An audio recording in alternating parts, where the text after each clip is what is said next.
Guys, welcome back. Today we're going to do Day of Vengeance, issue number 4 by DC Comics, 3 months into Infinite Crisis by the great, cover by the great Walter Simonson. Here's the signature. Awesome. Yeah, let's dive in. So we see the origin of Detective Chimp. Like I said, I'm not very familiar with the whole members of the Shadowpact. That's what they call themselves. That's the group name. It's been explained here. Well, one of them called themselves the Shadowpact. Coming back to that a little bit later. And it seems that Detective Chimp was a chimp in the 50s. He was captured by this dude. He's being displayed as a circus. He has been, doing things for the people, etc. And and then he, along with the dog, discovered some kind of a fountain of youth. He's become immortal. He can now talk to people. He's very smart. He has detective skills, and he also can talk to normal people. But he is now in this comic here, in this origin story, a little bit too smart for his own good, and he is, not talking like a chimp. He doesn't do things like a chimp anymore, which causes people, feeling weird around him. So the whole business with the circus blows up.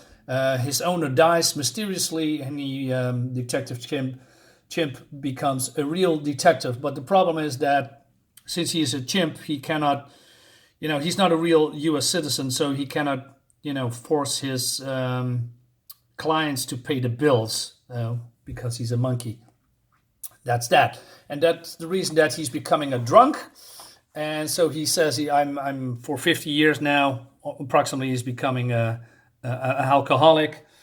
And now he's becoming sober again because of, the world is in terrible danger. And this man has a daughter, and they, along with Nightshade, needs his help. And this man doesn't believe what he is saying and asks them to leave the house. But then suddenly they are going blank, or going weird, and they are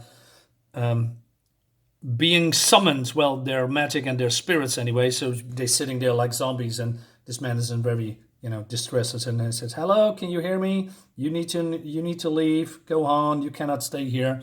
And it seems, well, in last issue, we saw that Echantress, tapping into magical powers, and that she is summoning, if you will, the magic powers of other magic beings, over the worlds to, give Shazam his strength and his colossal.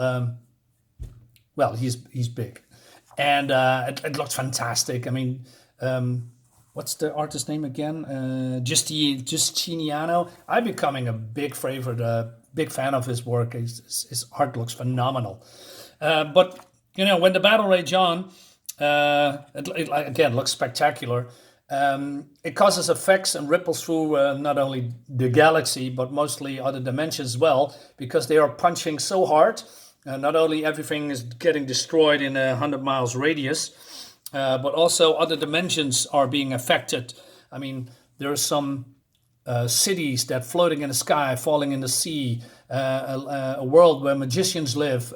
Suddenly their language is forgotten in a blink of an eye. In other worlds here, some kind of a creature gives birth to monstrosities, signing an ill omen to that world. So it has a ripple effect through everywhere. It looks fantastic. Also here, it looks great that they are towering above these houses and structures. It looks very cool. But then problems arise.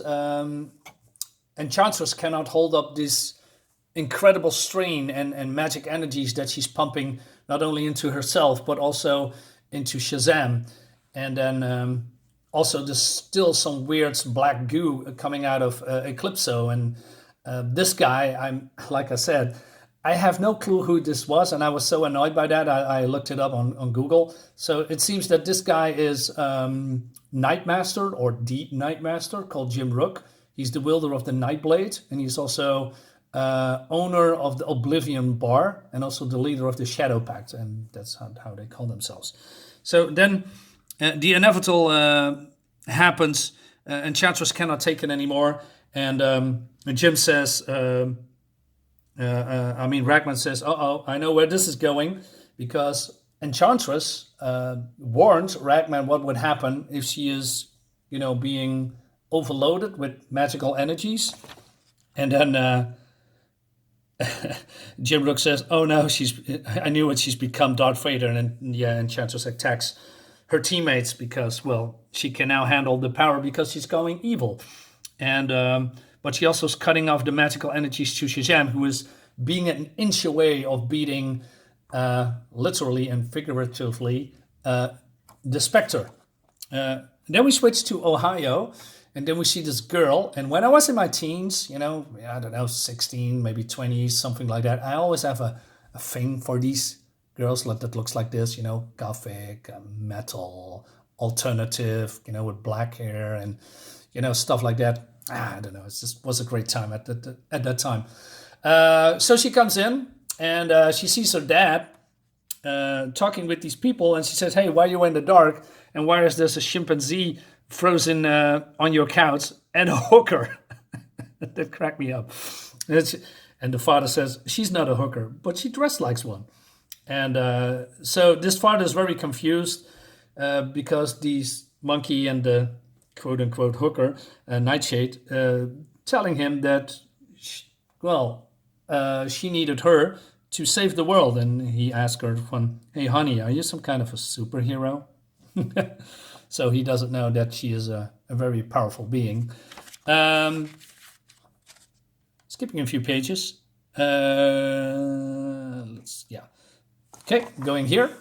So, Shazam is still kicking Spectre's ass, and Spectre's now shrunken down because he's losing, to Shazam and his magical energies. But Spectre is still holding on. Says, "Well, you are shrinking too. You are nearly as drained of magic as I am. Not only that, you're exhausted from wielding powers you're never meant to hold. Why? Whereas I long acclimated all of the breadth and form." So yeah, that's totally true. Shazam is a very powerful magical being, with magical powers, but he cannot, uphold or store magical energies. Spectre can, because I heard he's the hand of God or something like that. Very cool, but not sure why. Still skipping to our buddies, the Shadowpact. Ragman is, tried to hold off, and because Enchantress wants to kill him. At some point, Ragman says, "I'm going to add you to my collection, to my rags, to my costume," and then the Nightmaster is interfering because he says, "We aren't going to start the Shadowpact by killing one of our team members." And he says, "Shadowpact? What the hell is that?" We said, "That's our new team name." So yeah, it's now official. But then Spectre knows he is at his end of the rope, so he goes to Eclipso and rips out the trident of Blue Devil, and they basically escape, but not before Enchantress being punched in the face by Blue Devil, and almost the end of the book, because we nearing the end, and we see here that Nightshade, Detective Chimp, arrive with Laurie, the girl, and he says, "Hey, did we miss anything?" Well, it seems that Heroes meets Black Alice, quite possibly the most powerful teenager of all in the universe, in any universe. And then its next Shadowpact. Well, Cairo is in ruins. So yeah, nice action-packed, nice twists here and there. I'm not sure what happened to Enchantress. Well, she's becoming evil. Maybe she's now good again. Now she's being, taken out and cannot summon the evil energies anymore. Well, evil energies, magic energies anymore. So yeah, not sure what's happened. Yeah, it's just great stuff. I'm very happy with this comic, with this series. I'm having a blast, and I love these characters. They really grow on me. And I'm not familiar with Black Alice. I've seen her here and there in DC Comics. I know she can do stuff, but not sure how she get that powerful. Is she born? Is she's, I don't know, maybe coming from another dimension? Is she an apprentice?